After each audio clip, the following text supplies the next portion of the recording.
या प्रकरणातील जी सर्व कागदपत्रे आहेत अलंकार पोलीस स्टेशन यांच्याकडनं आमच्याकडे आलेली आहेत व या संदर्भामध्ये सर्व एक्सपर्टची कमिटी जी आहे ती GR नुसार स्थापन करण्यात आलेली आहे। परंतु याच्यामध्ये म्हणजे 3 ते 4 हॉस्पिटलची सगळी डिटेल हिस्ट्री वगैरे आहे आणि हे सगळं स्टडी करून अहवाल तयार करण्यासाठी थोडासा अवधी लागेल, कारण प्रत्येक ह्याच्यामध्ये एक्सपर्ट ओपिनियन जे आहे ते जे त्या संबंधातील विषयातील तज्ज्ञ असतात आणि फोरेन्सिक मेडिसिन यांचं महत्त्वाचं ओपिनियन असतं आणि ही समिती जी आहे ती वैद्यकीय अधीक्षक यांच्या अध्यक्षतेखाली असते, म्हणजे माझ्या अध्यक्षतेखाली। नाही, त्या बाबतीत आता मी भाष्य करू शकत नाही।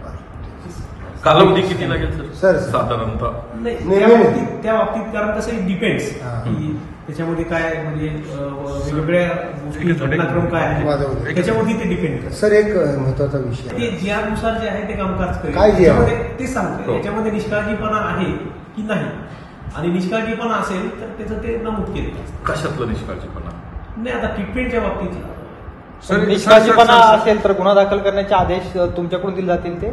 नाही, शिफारस ते आम्ही जे आहे आमचं पत्र जे आहे ते संबंधित पोलीस स्टेशनला पाठवतो। सर एक काय आहे निष्कर्ष वगैरे असं काही म्हणू शकत नाही आपण। जे काही दिलेलं आहे ते कागदपत्राची छाननी चालू आहे आणि लवकरच आपण हे एवढं मात्र खरं आहे की हे सगळं समाज माध्यम तसेच इतर जे काही म्हणजे बऱ्याचशा याच्यामध्ये सेन्सिटिव्ह इश्यू आहे त्याच्यामुळे आपण लवकरात लवकर अहवाल सबमिट करण्याचा प्रयत्न करतो। सर, एक प्रश्न पडला 5 निर्णय घेतला कन्फ्यूज आहे सर बऱ्याच गोष्टी। मी एकटा नाही, तुम्ही समितीचे प्रमुख आहात, कन्फ्यूज आहे भयंकर सर याच्यामध्ये। नाही, कन्फ्युजन वगैरे असं काही नाही, त्याच्यामध्ये एक्सपर्ट आहे। विचार करतानाच अहवाल देणार आहात का? बेसिकली काय म्हणतो मी की समितीचे सदस्य जे आहेत त्याच्यामध्ये सगळे एक्सपर्ट आहेत आणि सगळ्यांचं डिसिजन म्हणजे सगळं विचार करून जे आहे ते आणि सगळा अभ्यास करून डिसिजन होईल।